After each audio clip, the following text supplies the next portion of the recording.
wanna know his secret?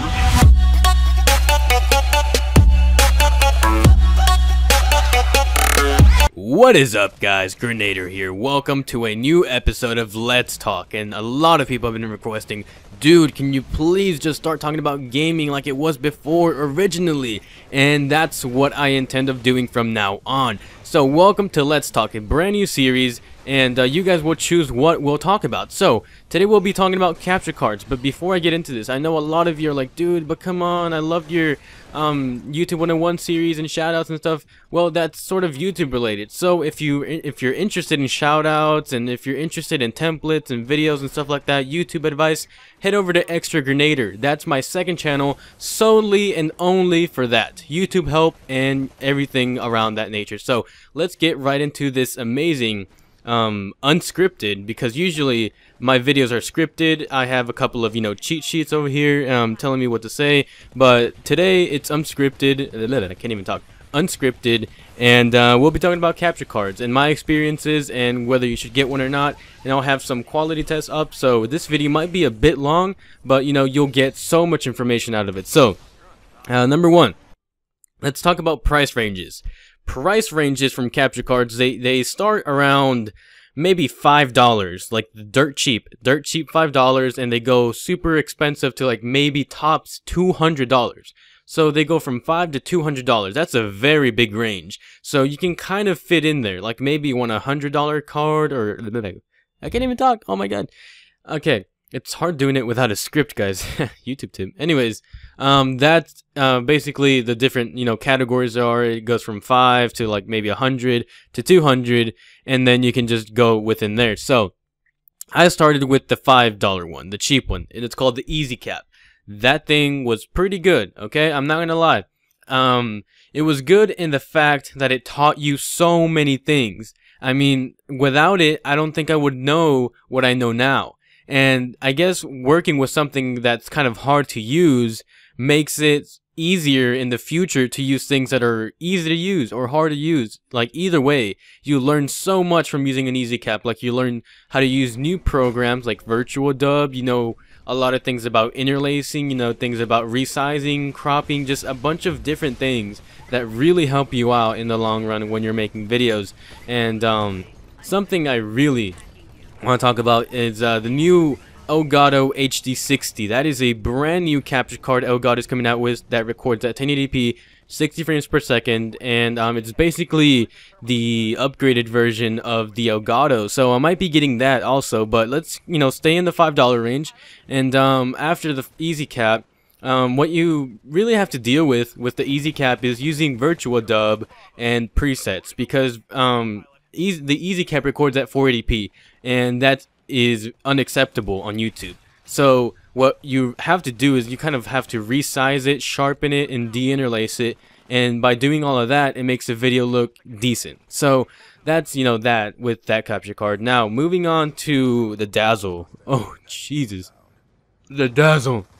Okay, the Dazzle is very different, I guess, in price range. It ranges from maybe $30 to $80, or I don't know what it is in pounds or euros or whatever your currency is.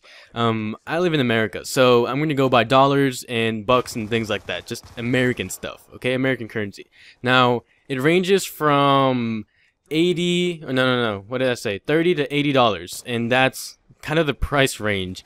The quality is not improved drastically, but it is notable because you use S-Video, and you can use, I think, HD cables maybe in some of them. They have the Dazzle, and then the Dazzle HD, the Dazzle something. They have a bunch of different Dazzles. Personally, I bought one and I returned it within the first week. I did not get it at all. That's super hard to kind of get a hold of because you need so many splitters and so many weird setups, when with the Easy Cap you can just plug in the S-Video thing and it's super easy to use.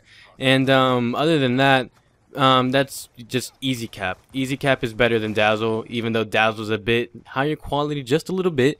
And then maybe you can't really tell the difference, to be honest. You can't really tell the difference, but either ways, it's more expensive. So a step above the Dazzle is the Roxio. The Roxio HD and then the Roxio. I think there's another one, the Game Cap. I don't know. There's so many Roxios now that I know for a fact there's one that does not do HD and there's one that does.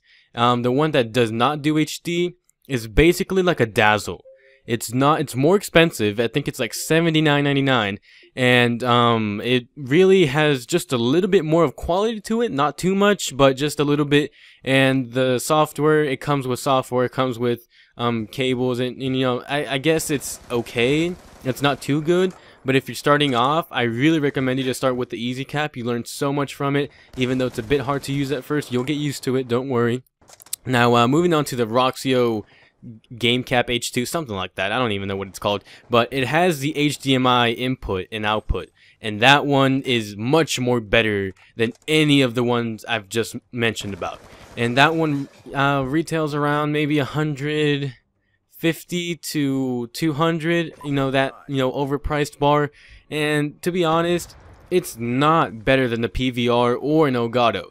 So if you're gonna get something, don't just go for that one. You might as well get something better than something that's more expensive and not as good. So maybe, you know, you're the judge. You're the one watching the gameplay. You're the one watching the quality test on the screen. So it's your choice to go with whichever one you got. I'm just giving you my personal opinion and my personal input on what I've seen and what I've experienced. So it's not the best, but it's okay. All right. So moving on from that one to the HD PVR 1 and 2. The first one, I think that was like the first capture card to actually record in HD. And because you'd use the HD cables and you'd use more cables, it was just a big box with a bunch of cables and wires coming out of the back of it. And it did not look pretty, but it did perform amazing. It did record in HD and it did do the job right. Now, after that, a couple of years later, maybe a couple of months, maybe, I don't even know how long it was, but the HD PVR 2 came out. My baby, that's the one I got right now. That's the one I use on a daily basis and on this channel. And when I first got it, I was intrigued. It was so much smaller. It's so much cooler and slimmer, and just everything about it is upgraded. Everything is better. You use HDMI cables, you use a USB port to connect it to the PVR into your computer, and everything is so much better with it. I can't even explain how better it is than the one.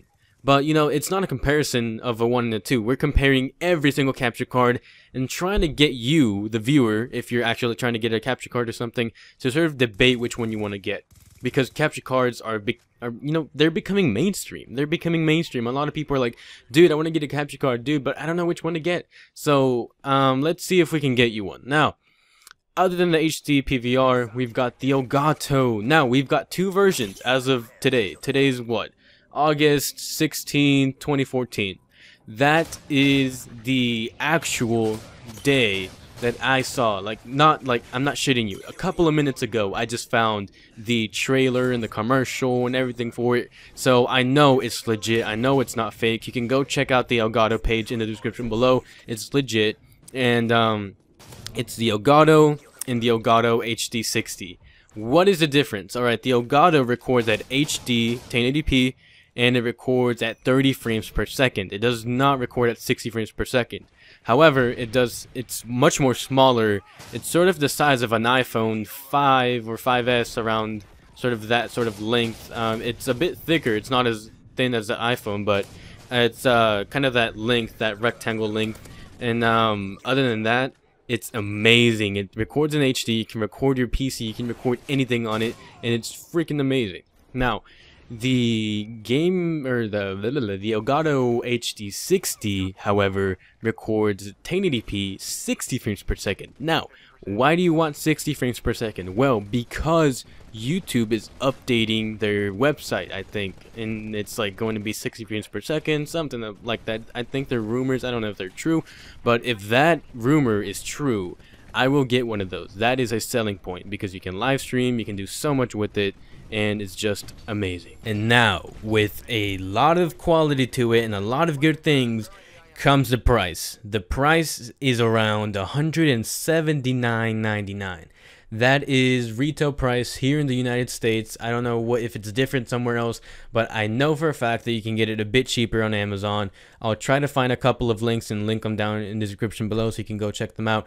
But I know that it's a bit cheaper on Amazon, and I know that this is probably the most expensive capture card. And then we got the Avermedia, and then like I think the Avermedia Black Intensity. We have a bunch of different capture cards, but today I was just talking about the most popular ones that everybody knows, that even if you go into a random lobby or go ask someone that really doesn't know much about capture cards, they know the name Elgato, they know the name Hapag or HD PVR, they know those names because they're so popular. So I'm talking about those, and I guess these are much more easier to obtain other than like maybe other unknown capture cards that might do as well, but they're not really that popular. So hopefully you guys enjoyed this video and you guys maybe found your place in where you fall in that sort of price range from $5 to $200. So hopefully I kind of helped you out, maybe determine where you fit, where you land on, or if you're gonna get one or not, and what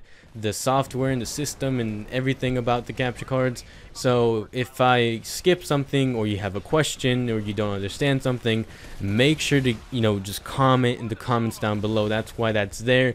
That's why I don't disable anything on it. I know a lot, like maybe like 5 or 10 people I know disable comments and likes and everything, and they ask me why do I keep mine on if people are just gonna hate. I said haters actually bring a challenge to you, and that challenge is to make your channel better. So that's my policy, and I'm never gonna change it. So like I said, if you have a question, comment, complaint, leave it down below and we'll talk. So thanks for watching. Hope you have an amazing day, and peace out. We gon' sit here until all them heifers go. Holler at the tens and spend a little dough. Not on them, no, they can buy their own drinks. Take that work week off, 5 days in the bucket. Fuck it, you got a boss who's a jerk who doesn't. Throw on some Wu-Tang, bring the motherfucking ruckus. There is no pretext. We are living and we love it on a budget.